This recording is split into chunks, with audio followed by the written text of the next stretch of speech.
Hello, hello, assalamu alaikum. So today's topic is about gross anatomy of skin, and since it's presentation one, so we'll be discussing skin and appendages.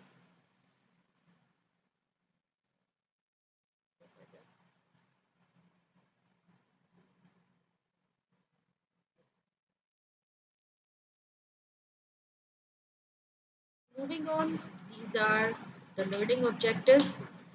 By the end of today's lecture, you will be able to describe the layers, identify the appendages, its structural components, and according to the diagrams. And you also have to clinically correlate the anatomical features and also differentiate between thick and thin skin. Okay, so let's go further. This is the lesson plan for today. Okay, so I think there would be no image for a clinically burnt patient, but I hope you guys have seen or come across in your life about how a burn happens, or you have seen a patient with characteristic burn marks. Even though in your household activities, um, you come across with a scalding type of burn while ironing clothes or using cooking ware. So what happens during that thing? क्या हो रहा होता है skin के अंदर, क्या changes आ रहे होते हैं? एक नॉर्मल स्किन होती है स्किन के अंदर, और उसके बाद अगर उसमें कोई बर्न इंजरी हो जाए, किसी भी डिग्री की बर्न इंजरी हो जाए, हम लेटर ऑन पढ़ेंगे कि कितनी क्लिनिकली हम इसमें कोरिलेट करेंगे, क्या डिग्रीज होती हैं। बट उसके अंदर अगर आपको बर्न इंजरी फील होती है तो कैसा नज़र आ रहा होता है? स्किन जो है वो अपनी नॉर्मल कंडीशन से हट जाती है, ठीक है ना? उसमें अब नॉर्मल चेंजेस नज़र आ रहे होते हैं, या फिर उसमें इम्यून रिस्पॉन्सिव चेंजेस नज़र आ रहे होंगे, ठीक है? So then we will discussing the layers of skin, the appendages and recall.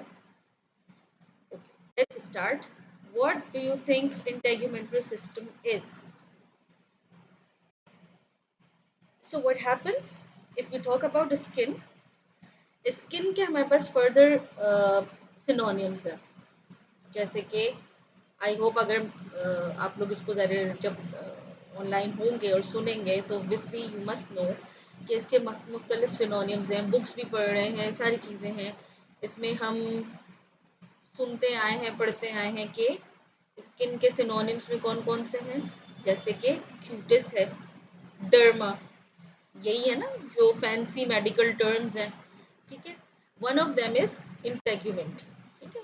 तो ये जो इंटेग्यूमेंट्री सिस्टम है, it solely comprises of skin and its further structural components, ठीक है? अब skin, what do you think, is it the largest organ? Yes, it is the largest organ. एक तो भाई ग्लैंडुलर ऑर्गन है लार्जेस्ट, कौन सा? लिवर, ठीक है ना? लेकिन वो इंटरनल ऑर्गन है।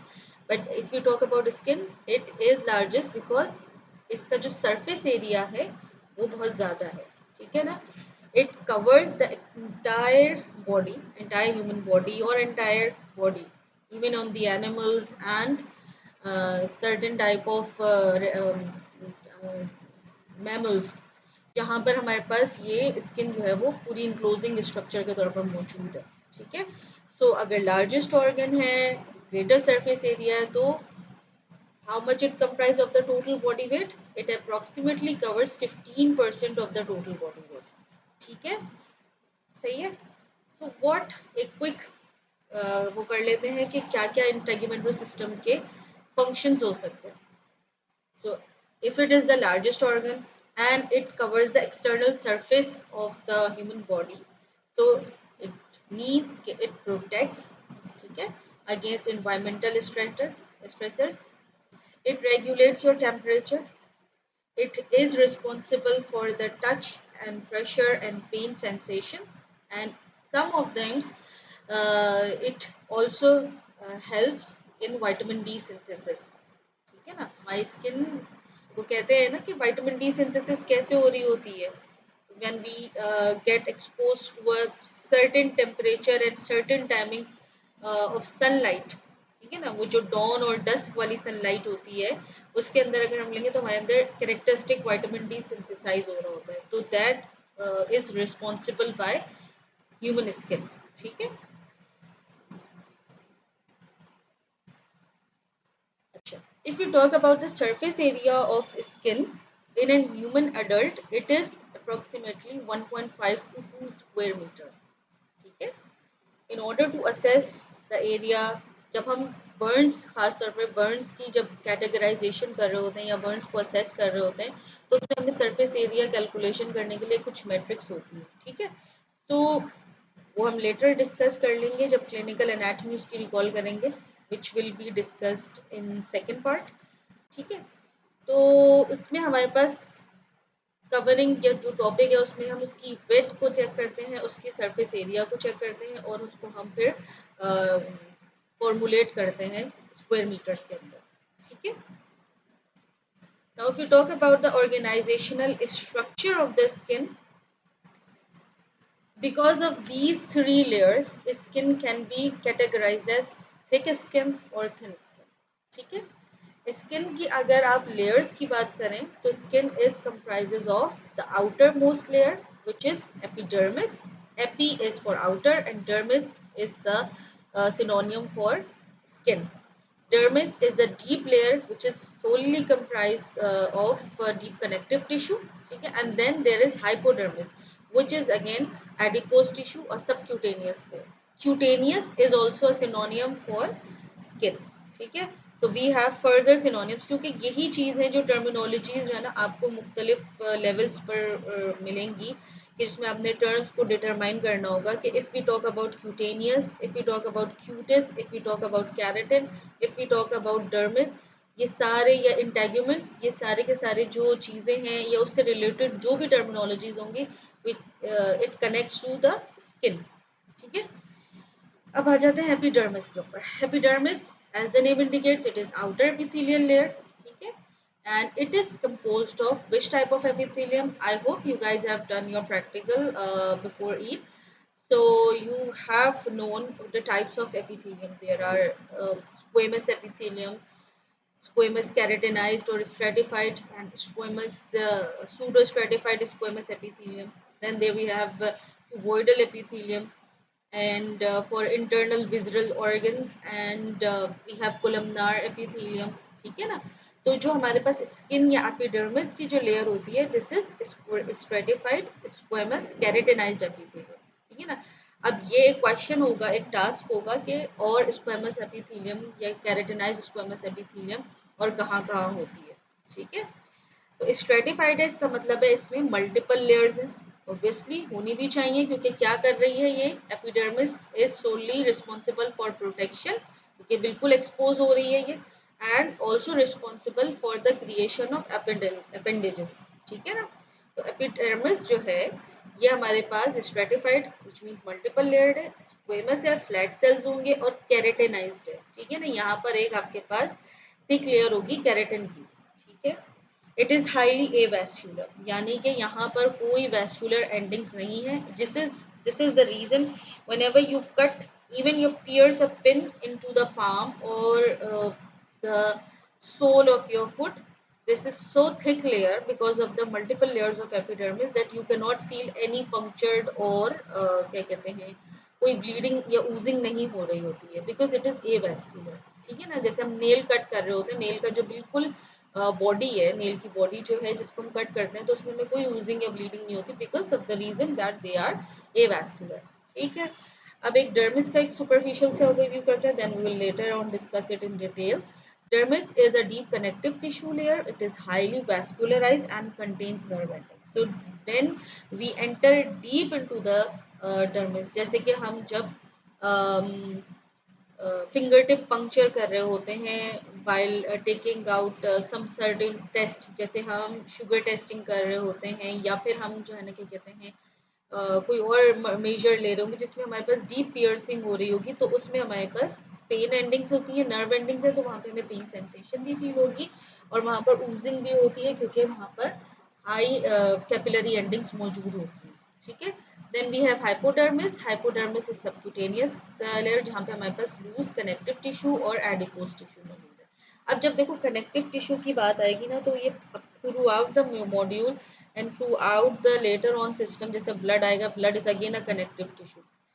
तो सब में ये चीज़ याद रखनी, कनेक्टिव टिश्यू की बात हो रही है तो इसका मतलब है इसमें ब्लड वेसल्स भी हैं, इसमें लिम्फेटिक्स भी हैं, इसमें नर्व्स भी हैं। तो आपका पूरा न्यूरोवैस्कुलर लिम्फेटिक बंडल आ गया, इसका मतलब है कनेक्टिव टिश्यू की बात हो रही है। And along with that very करता है यहाँ पर फाइब्रस टिश्यू, किसी जैसे मसल है, जैसे स्किन है, यहाँ पर फाइब्रस टिश्यू अबंडेंट होगा, जैसे विजरल ऑर्गन है वहाँ पर फाइब्रस टिश्यू वेरी करेगा, ठीक है। Okay, moving onwards. So we have one thing more. We have pigmentation of skin as well. I hope it might not be covered in this PPT, but if you talk about pigmentation, all of you must be aware what kind of pigments are there and what are the cells which are responsible to produce pigment. Okay, so in the layer of dermis we have melanocytes which are responsible to produce melanin. Okay, so if we talk about the melanin, so we have five types of pigments. There is melanin, melanoid, carotene, and that's not keratin. Carotene means from carrot, yellow color. Okay, carotene, and then hemoglobin and oxyhemoglobin. देखो skin और epidermis और dermis हम हर connective tissue layer के अंदर पढ़ेंगे, it's just not about the skin only. Okay, तो जो जो उसके अंदर पिगमेंटेशन है, ये जो सेल्स हैं वो वेरी करेंगे। So we what we have in outer skin, कौन कौन से जो पिगमेंट्स हैं वो हमारे पास कॉमनली प्रेजेंट होते हैं in human body. We have melanin, okay? Then we have melanoid, which is closely resemble with melanin, and then we have carotene. Melanin is brown in color, which is mostly present in the germinative zone of epidermis. We will discuss it later. Melanoid, which resembles with melanin, and it is also diffused throughout the epidermis. देखो melanin जो था, melanocytes वो germinative layer के अंदर थे, वहां से melanin produce हो रहा था, ब्राउन कलर होगा। मेलानोइड है वो रिजेंबल करेगा और वो throughout the epidermis present होगा, डिफ्यूजली प्रेजेंट है। And what about carotene? Carotene is a yellow to orange colour which is mostly present in the adipose tissue और loose connective tissue, fat cells, जहाँ पर superficial fascia, deep वो आएगा, adipose tissue की बात होगी, वहाँ पर ये कैरोटीन होता है। क्योंकि हमने सबने देखा होगा कि जो एडिपोज टिश्यू होता है वो मोस्टली येलो कलर का होता है, ठीक है ना, तो वो कैरोटीन जो है पिगमेंट की वजह से हो रहा होता है। Then we have haemoglobin.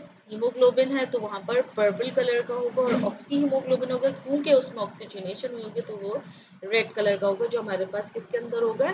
Vessels के अंदर होता है। जो क्यूटेनियस वेसल्स में हमें यहाँ पर वेन्स की वजह से ब्लूइश लाइंस नज़र आ रही होती हैं, और जो रेड लाइंस हैं वो हमारे पास सुपरफिशियल कैपिलरीज की वजह से नज़र आ रही होती है, ठीक है ना। तो ऑक्सी हीमोग्लोबिन नज़र आएगा और हीमोग्लोबिन होगा तो पर्पल होगा। अब what happens in different race and ethnicity, these top three यानी कि मेलानिन, मेलानोइड और कैरोटीन, इनकी वेरी करती है कंसंट्रेशन, ठीक है। लाइक अफ्रो कैरिबियंस के अंदर ये चीज़ मेलानिन और मेलानोइड बहुत ज़्यादा होगा, ठीक है। और जो वाइट रेस है उसके अंदर ये मेलानिन कम होता है because of the lesser amount of melanocytes, ठीक है। और उनका जो फंक्शन होता है वो थोड़ा डिफरेंट होता है, उसमें ट्रांसलूसेंसी ज़्यादा हो रही होती है। तो it actually depends upon the morphological anatomy and functional physiology of which varies depending upon the race and ethnicity, ठीक है। थिकनेस की बात हो रही थी, उसमें हमने लेयर्स डिस्कस करी थी। Back to the topic, epidermis, dermis and hypodermis. So now comes the epidermis in detail. What happens in epidermis? Epidermis में basically we have two, अगर हम उसको ब्रॉडली क्लासिफाई करें तो वी हैव टू लेयर्स। एक इसमें है पेपिलरी लेयर और दूसरी है इसमें रेटिकुलर लेयर, ठीक है ना। जो क्या कहते हैं, sorry, that is about dermis. It is epidermis. Epidermis is basically ectodermal in origin and it has two zones. एक है इसका कॉर्निफाइड जोन और एक है जर्मिनेटिव जोन। अब कॉर्निफाइड जोन है उसको हम फर्दर जो अगर इसको लेयर्स में डिवाइड करें तो they have 5 distinct layers. Stratum is for layer. हमने स्ट्रेटिफिकेशन की बात करी थी, स्ट्रेटिफाइड स्क्वेमस केराटिनाइज एपिथेलियम की बात की थी, तो वहां से ये हमारे पास मल्टीपल लेयर्स हैं। इसका मतलब कौन कौन सी लेयर है? We have outermost stratum corneum which is entirely composed of dead keratinocytes. ठीक है। Stratum lucidum, which is thick skin. Stratum granulosum, which has keratohyalin, इसमें हाइलिन कार्टिलेज भी मौजूद होगा। Stratum spinosum, which has desmosomes. Desmosomes वो जगह होती है जैसे हमारे पास कैपिलरी एंडिंग्स होती हैं, उनके बीच में हमारे पास डेस्मोसोम्स होते हैं जहाँ पर टिश्यू एक्सचेंज या कैपिलरी एक्सचेंज हो रहा होता है। बेसिकली वहाँ पे मीडिएटर्स एक्सचेंज हो रहे होते हैं। Then we have germinal layer, जो हम बता चुके हैं कि एक है हमारे पास कॉर्निफाइड जोन और दूसरा नीचे आते जाएंगे from top to the bottom into the deeper zone. हमारे पास वो जर्मिनेटिव जोन है जहाँ से हमारे मुख्तलिफ अपेंडेजेस अराइज होते हैं। ठीक है। अब मेलानोसाइट्स और लैंगरहैंस सेल्स कहाँ पर थे? जर्मिनेटिव जोन के अंदर। ठीक है। तो हो गई हमारे पास, डिस्कस कर लेंगे। एक क्विक रिकॉल करते हैं। Stratum corneum which has dead keratinocytes. Cornified है इसका मतलब है डेड है। Dead thick skin with dead keratinocytes, it's stratum corneum outermost. Stratum lucidum, it has thick skin. वो भी हम डिस्कस करेंगे कि थिक और थिन स्किन कहाँ कहाँ होती है depending upon the areas of the body. Stratum granulosum, it has keratohyalin. ठीक है। Stratum spinosum, which has desmosomal layer, and stratum basale, which is germinal layer. Moving onwards, dermis.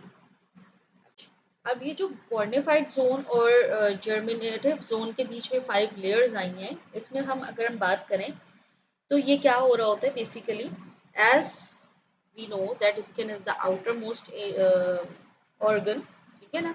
और उसकी जो आउटर मोस्ट जो लेयर है वो है epidermis, और डर्मिस की भी जो आउटर मोस्ट लेयर है वो है स्ट्रेटम कॉर्नियम। और इसके बाद फर्दर स्ट्रेटिफिकेशन हो रही होती है जब भी इस पूरे को स्ट्रेटिफाइड स्क्वेमस एपिथेलियम कहते हैं। क्या हो रहा होता है? Because of the very outer exposure, it goes into the process of rough and tough wear and tear। ठीक है। तो if it goes into the process of wear and tear, इसका मतलब है सेल्स मुसलसल डेड हो रहे हैं, रिमूव हो रहे हैं, और नीचे से एक क्या कहते हैं न्यू सेल्स प्रोड्यूस हो रहे हैं, जो क्या हो रहे होते हैं लेयर्स की अगर हम डिवीजन करेंगे that is from top to bottom, और जो सेल्स की अगर रेप्लिकेशन या रिप्रोडक्शन होगी this is from bottom to the top, यानी कि जो बेसालिस लेयर है, जर्मिनल लेयर है, वहां से न्यू सेल्स प्रोड्यूस होंगे और वो ट्रांसफर हो जाएंगे या ट्रांसपोर्ट होंगे टुवर्ड्स द टॉप, वो रिप्लेस करते जाएंगे। सो this is why we divide the zones of epidermis into cornified zone and basalis zone, sorry germinative zone। सही है। जहां पर मेलानोब्लास्ट, डेंड्राइटिक सेल्स और क्लियर सेल्स होते हैं वो है हमारे पास जर्मिनेटिव जोन। सही है। Melanocytes are responsible for the production of melanin.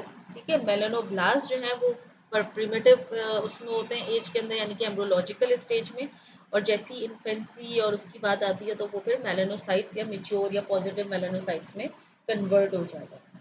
Then we have dendritic cells and clear cells, which are again certain types of epithelial cells, जिसमें हमारे पास dendritic cells होंगे तो उसमें हमारे पास projections होंगे, और clear cells, उनको हम clear cells इसलिए कह रहे होते हैं क्योंकि उसके अंदर साइटोप्लाज्म स्कैंटी और सॉरी साइटोप्लाज्म क्लियर होगा, without the presence of granules होगा। ठीक है ना। तो इसलिए हम उनको क्लियर सेल्स कहते हैं। तो यहाँ पर ये कहाँ पर होंगे ये टाइप ऑफ सेल्स? मेलानोसाइट्स या मेलानोब्लास्ट, डेंड्राइटिक सेल्स और clear cells are present in the germinal layer. ये चीज़ मैं इसलिए मेंशन कर रही होती हूँ कि जब हम certain types of epithelial injuries की बात करते हैं या epithelial what we talk about neoplasia या न्यूप्लाज्म्स या ट्यूमर चेंजेस की बात कर रहे होते हैं, तो वहाँ पर हम ये चीज़ डिस्कस कर रहे होते हैं क्योंकि there are certain types of cell which are responsible, या जिसकी एबनॉर्मल ग्रोथ होगी या जिसके अंदर चेंजेस आएंगे स्टिमुलस की वजह से, तो हमारे पास पूरा जो स्किन की एबनॉर्मेलिटी वो एक्सपोज होती है, ठीक है ना। तो depending upon the certain layer और depending upon the certain type of cell present in the germinal layer, हमारे पास एपिडर्मल जो है ना क्या कहते हैं पैथोलॉजीज प्रेजेंट होती हैं। तो you have to remember what is present in the germinal या germinative zone of epidermis, ठीक है। Now what happens in dermis? Let's go further. In dermis, we have two types of layer. There are two types of layer, which is papillary layer and reticular layer. Papillary, as the name indicates, यहाँ पर papillary types की projections नजर आएंगी, which again हमने dermis की बात करी थी, यहाँ पर loose connective tissue मौजूद है, loose connective tissue which means कि यहाँ पर vascularization भी है, nerve endings भी है और यहाँ पर lymphatics भी मौजूद है। तो papillary layer is composed of superficial loose connective tissue with dermal papillary projections, ठीक है। What happens in reticular layer? It is a deep, dense, irregular connective tissue providing strength and elasticity. इसका मतलब है कि हमारे पास पेपिलरी लेयर के अंदर dermal papillae मौजूद होंगे जो फाइनली अडेरेंट होंगे किसके साथ, डर्मिस से ऊपर कौन होगी, जर्मिनेटिव लेयर ऑफ एपिडर्मिस, तो उसके साथ फाइनली अडेरेंट होंगे डर्मल पेपिली। और फिर उसके नीचे आ जाती है रेटिकुलर लेयर जहाँ पर फैले हुए स्कैटर्ड से डेंस इरेगुलर कनेक्टिव टिश्यू होगा। सीटी मीन्स कनेक्टिव टिश्यू। क्या है यहाँ पर मौजूद, यहाँ पर इलास्टिक फाइबर्स मौजूद होंगे जो प्रोवाइड करेंगे स्किन को स्ट्रेंथ और इलास्टिसिटी, ठीक है। डर्मिस के कंटेंट्स, जब कनेक्टिव टिश्यू है तो ब्लड वेसल्स होंगी, सेंसरी नर्व्स होंगे और अपेंडेजेस होंगे जो जर्मिनेटिव लेयर से डिराइव हो रहे हैं, ठीक है। Okay, then there is another layer, hypodermis, ठीक है। hypodermis, it is also composed of loose connective tissue and adipose tissue. It has the purpose or protection of insulation, energy reservoir and shock absorption. अब what happens, जहाँ पर कहते हैं ना कि cushioning का काम कर रही है ये चीज़, कुशनिंग मतलब शॉक एब्जॉर्बर। कोई भी मैकेनिकल स्टिमुलस आया है तो वो हम क्यों हमारी स्किन जो है वो हर किस्म के मैकेनिकल स्टिमुलस को डिपेंडिंग अपॉन द इंटेंसिटी एक बर्दाश्त कर लेती है। अगर हमें कोई फोर्सफुली बॉल थ्रो करे और हम उसको ग्रेस्प कर लें, कैच कर लें, तो what is the reason behind the skin is not damaged, like external skin है वहाँ वेयर एंड टेयर हो रहा है but we do not feel in deeper dermis, ठीक है। जबकि मैकेनिकल इम्पैक्ट अच्छा खासा है, उसके बरक्स हमें ईंट पड़ेगी अगर तो वो हमें फील होगी वैसे, क्योंकि उसकी मैकेनिकल स्ट्रेंथ और जो उसकी मैकेनिकल फोर्स है वो ज़्यादा है। तो shock absorption is because of the presence of the adipose tissue which is in hypodermis, ठीक है ना। हाइपोडर्मिस डर्मिस की एक हाइपर लेयर होती है, वहां पर ये लूज कनेक्टिव टिश्यू है, ठीक है, जहाँ पर फैट लेयर होगी। फैट की प्रेजेंस है, इसका मतलब है यहाँ पर इंसुलेशन भी होगी। हमारी जो बॉडी की थर्मोरेगुलेशन है वो यहाँ एक इंसुलेशन इज द रीजन जहाँ पर हमारी बॉडी हीट ट्रांसफर नहीं कर पाती या हीट एब्जॉर्ब नहीं करेगी, सही है। एनर्जी स्टोरेज, क्योंकि यहाँ पर हमारे पास एडिपोज टिश्यू है, adipose tissue is composed of fat cells, fat cells के अंदर क्या होगा, ट्राइग्लिसराइड रिजर्वोयर है, बायोकेमिस्ट्री, ठीक है। Okay, now we will differentiate how comes a thick skin and thin skin depending upon the features of distribution and stratification, presence of hair follicles and sebaceous glands. We will determine the difference between thick skin and thin skin, ठीक है। layers पढ़ ली हैं। If we go into the quick recall what we have learned past lately, that we have discussed the layers epidermis, dermis and hypodermis. We have discussed in detail that epidermis, its stratification, stratums and stratum, and dermis, what are the components of dermis, and hypodermis, what is the function of hypodermis, okay. So depending dis- keeping in mind those three layers, what we will be discussing or how we will differentiate the thick skin and thin skin, it basically depends on the area. A thick skin is present in the palms of your hands and soles of the feet, ठीक है। You can easily indicate कि यहाँ पर भी जो है वो skin thick है, और जो पीछे की यानी कि डोर्सल साइड है वहाँ पर स्किन रिलैक्स है, और यहाँ पे रिंकलिंग भी इजीली होती है, ठीक है ना। बट जो पाम और सोल्स की जो फीट की सोल्स ऑफ द फीट की जो वो है हमारे पास स्किन है, वो थिक होती है। क्यों थिक है? क्योंकि यहाँ पे जो स्ट्रेटम ल्यूसिडम है वो बहुत ज़्यादा प्रेजेंट और प्रोमिनेंट है। ल्यूसिडम इसका मतलब है कि यहाँ पर क्या मौजूद है, 5 लेयर्स थी एपिडर्मिस की, उसमें स्ट्रेटम ल्यूसिडम, थिक स्किन, यानी कि यहाँ से डेड केराटिनोसाइट से लेकर थिक स्किन की जो लेयर है वो बहुत ज़्यादा प्रोमिनेंट है, ठीक है। यानी यहाँ पे हमारे पास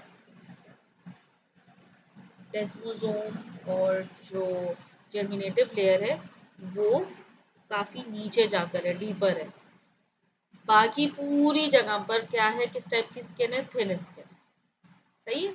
So the only difference that the thick skin is present only in palms and soles, and the remainder of the body has thin skin. In the thin skin and the remainder of the body, the lucidum stratum is absent, but in the presence in the palms and soles it is present. जब यहाँ पर ये present है, आपने किसी भी palm या किसी भी सोल में कभी भी हेयर ग्रोथ देखी एक्सेप्ट फॉर द एम्ब्रोलॉजिकल या कंजोनाइटल एनोमली, किसी भी यहाँ पर हेयर ग्रोथ नहीं देखी, यहाँ पर कोई ऑयली सिक्रीशन नहीं देखी, इसका मतलब है कि यहाँ पर हेयर फॉलिकल्स और sebaceous glands are entirely absent. Whereas जहाँ कहीं पर भी थिन स्किन मौजूद है वहाँ पर ये सारी चीज़ें प्रेजेंट है। So that's very easy to remain, ठीक है। Now moving onwards for the skin appendages.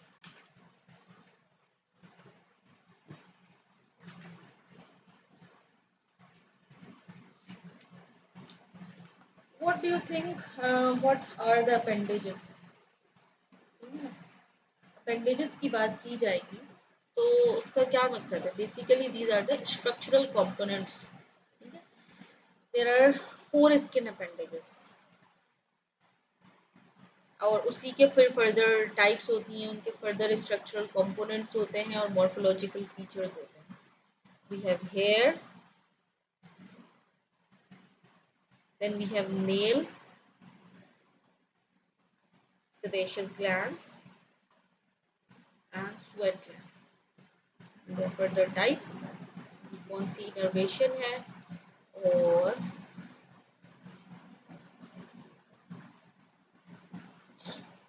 उनका पर्पस क्या है और उनकी क्लिनिकल एनाटॉमी क्या है। So if we talk about hair,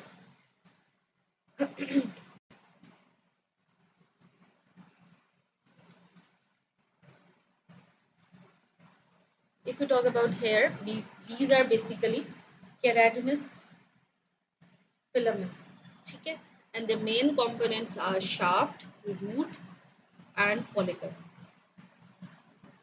So the part which is prominent and visible on the surface, that is shaft, and the part which is embedded in the dermis, it is the root, and the root is again surrounded by follicle, ठीक है, जो basically root को cover कर रहे होंगे। उसके अंदर further हमारे पास न्यूरोवेस्कुलर बंडल मौजूद होगा, और वहाँ पर जो रूट होती है वो थोड़ी सोलन होती है, विच मेक्स हेयर बल्ब, ठीक है। As you can see in the diagram, there are the characteristic epidermis and the dermis layer is visible, ठीक है। और जो एपिडर्मिस की पेपिलरी प्रोजेक्शंस वाली जगह है डर्मिस की, वो वहीं से जो है वो आपकी पूरी हेयर शाफ्ट जो है वो from bottom to the top it is going upwards, ठीक है। Hair shaft is prominent above the surface, and वो हेयर शाफ्ट का वो पोर्शन जो डर्मिस और एपिडर्मिस के बीच में होगा, it has further medulla cortex and cuticle, ठीक है। Surrounded the area of hair shaft which is in the dermis, it is surrounded by sebaceous gland, ठीक है। और फिर आ जाती है उसकी रूट। रूट के अंदर हमारे पास further there it is inner sheath and there it is outer sheath, ठीक है। रूट जो है वो जहाँ पर वो हेयर फॉलिकल से सराउंड कर रही है, जो वो जगह जो वो उसको कवर कर रहा है, वहाँ पर रूट आके क्या हो जाती है, सोलन हो जाती है, जिसको हम फिर हेयर बल्ब कहते हैं। हेयर बल्ब के कंपोनेंट्स क्या है? हेयर बल्ब में we have hair matrix, hair papilla, ठीक है, और वहाँ पर आती है हमारे पास इनर्वेशन। यहाँ उसके साथ एसोसिएटेड है कौन सा मसल? एरेक्टर पाइली मसल, ठीक है। Okay, and associated structures, here it is sebaceous gland जो lubricate करती है हेयर शाफ्ट को. What makes your scalp hair so oily? ठीक है ना, तो this is the presence of sebaceous gland that creates a oily texture of your hair. ठीक है, and what makes your hair to get erected upon certain stimulus? ठीक है ना, sympathetic innervation होती है, तो वहाँ पर erector pili मसल जो मौजूद है वो कॉन्ट्रैक्ट करते हैं और हमारे जो हेयर है वो स्ट्रेट अप खड़े हो जाते हैं, एकदम से शिवरिंग हो रही है, एकदम से शॉक है, एकदम से सरप्राइज, फियर या कोई सा भी फिनोमेना होगा, तो ये जो हमारे इरेक्टर पाइली मसल है ये क्या हो जाएंगे, ये इरेक्ट होते हैं, ये कॉन्ट्रैक्ट करेंगे, जिसकी वजह से जो हमारा हेयर शाफ्ट है वो बिल्कुल स्ट्रेटन अप खड़ा हो जाता है, ठीक है। स्पेशली जो हमारे थिन स्किन में through out the body present है, सही है। ये एक अगेन एक टॉपिक है कि हेयर ग्रोथ साइकिल क्या होती है. Basically it starts from the anagen phase, then we have catagen and telogen phase. Anagen basically active growth phase है which is from 2 to 6 years. Then we have a regression phase which is 2 to 3 weeks, and then we have telogen phase which is resting phase before shedding off. ठीक है, depending upon the type of hair, like in case of eyelashes and your nostril hairs, the hair cycle comprises of only 4 weeks, but in case of your scalp hair, it is almost approximately 4 to 6 years. Okay.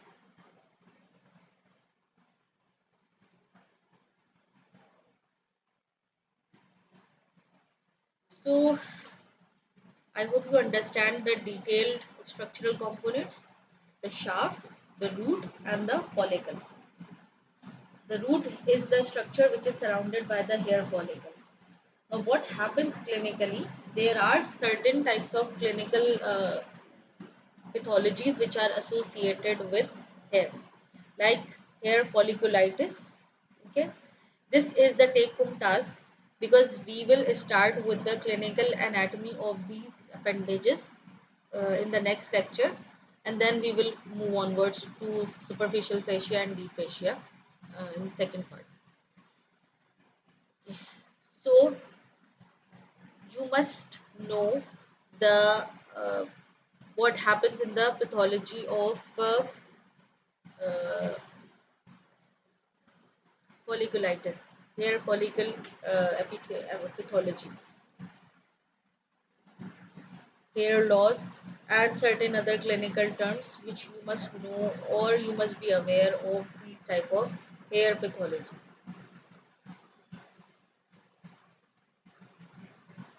Okay. Then we have another type of appendage which is nail. Nail again has further structural components. Nail is basically your hardest part. इसके भी synonyms होते हैं. इसके synonyms हैं ओनिक, ओनिक और ओनाइको, ठीक है, और सम केस इट हैज अंग्यूस, ठीक है, क्योंकि हमारे पास जो इसकी नेल पैथोलॉजीज होती हैं वो उसमें हम नेल भी इस्तेमाल कर रहे होते हैं, but there are certain terms जिसमें हमारे पास ओनाइकिया करके टर्म्स यूज हो रही होती हैं, तो clearly it will clear demonstrate कि यहाँ पर नेल की बात की जा रही है, ठीक है. तो in the nail we have nail plate, nail bed, nail matrix, and lunula. Okay. In the nail plate, it is the hardest keratinized most distal part. Distal और proximal का difference पता है? Distal which means the सबसे outermost part. ठीक है? It is the nail plate, nail bed जो उसकी underlying skin मौजूद है उस nail के नीचे. This is the nail bed. Nail matrix जहाँ से growth हो रही होती है, यानी कि root of the nail. Or lunulia, it is the basically the white crescent part at the base of the nail. Root, proximal hidden part. which is buried into the nail groove and is overlapped by the nail folds. दो nail fold होंगे, एक lateral fold होगा, ठीक है, और दूसरा वाला होगा ये आपका दोनों साइड पे जो है हमारे पास नेल फोल्ड होंगे, एक लेटरल फोल्ड है और एक है proximal nail fold. As you can see in this diagram, in nail bed we have clearly shown the nail matrix, which is also called the root of the nail, which is embedded. And then we have a sterile type of matrix and we have nail plate. Nail plate के नीचे हमारे पास मौजूद है nail bed, और इन दोनों को पूरे nail plate और nail root को जो है सराउंड कर रहे हैं कौन से folds? These are called the, ये बेसिकली इन्वेजिनेशन है हमारी एपिडर्मिस की. This is called lateral nail fold and proximal nail fold. जो नेल रूट का ऊपर वाला नेल प्लेट का जो लूला वाली एंडिंग है उसको हम क्यूटिकल भी कहते हैं. ठीक है. Free border is a distal free part और अ प्लेट. ठीक है ना. अब हमारे पास इसकी फर्दर सर्टेन पैथोलॉजीज होती हैं, वो भी मैं, this is your take home task that you must know before we move on towards the part 2. We have certain types of nail pathologies, which is paronychia, koilonychia, and onychomycosis. ठीक है. ये common nail pathologies हैं और nail science होते हैं जो हम specially check कर रहे होते हैं जब हम एग्जामिन कर रहे होते हैं किसी भी पेशेंट को. ठीक है. So this is about the nail, that was about the hair.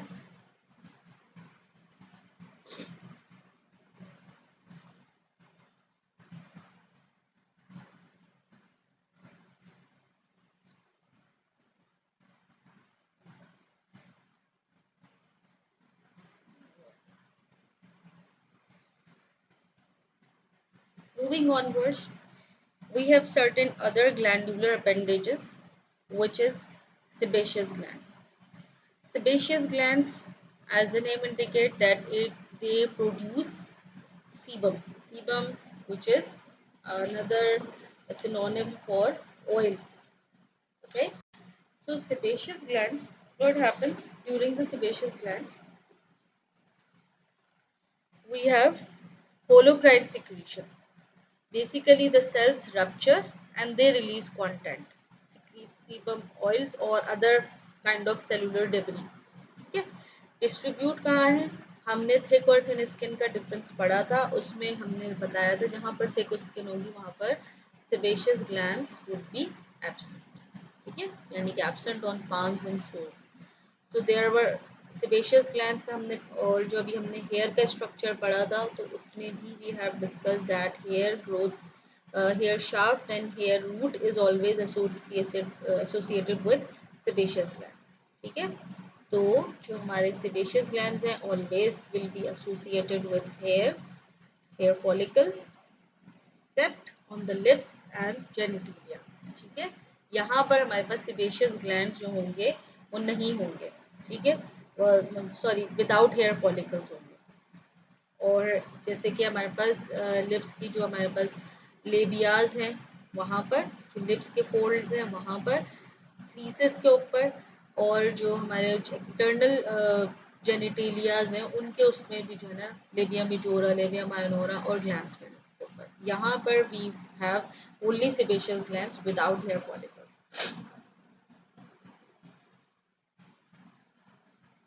Clinical correlation is acne vulgaris, which is the commonest dermatological issue present in young individuals. What happens that these glands become clogged and infected by bacteria. ठीक है.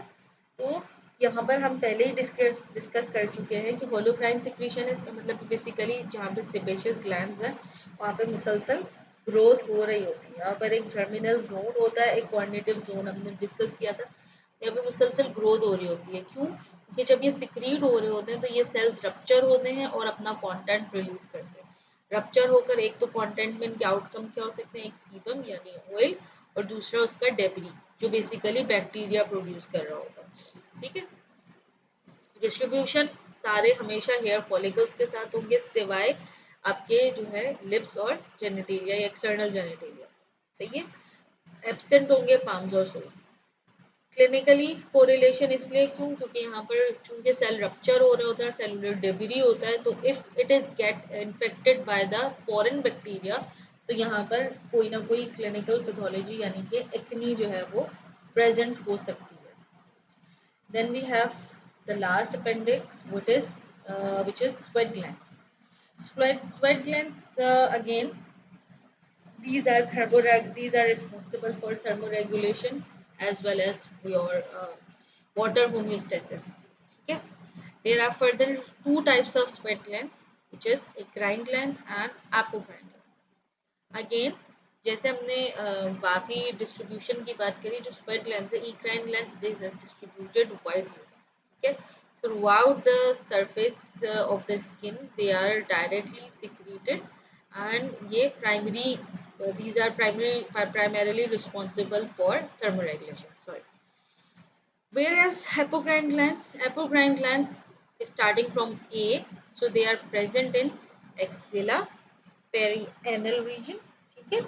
और यहाँ पर ये मौजूद होता है, यानी कि ग्रोइंग में, पेरिएनल रीजन में, एक्सिला में, एरियोला में, यहाँ पर ये मौजूद होते हैं apocrine glands. They basically secrete करते हैं into the hair follicles, and if they are not get activated readily, they will get activated when puberty, ठीक है।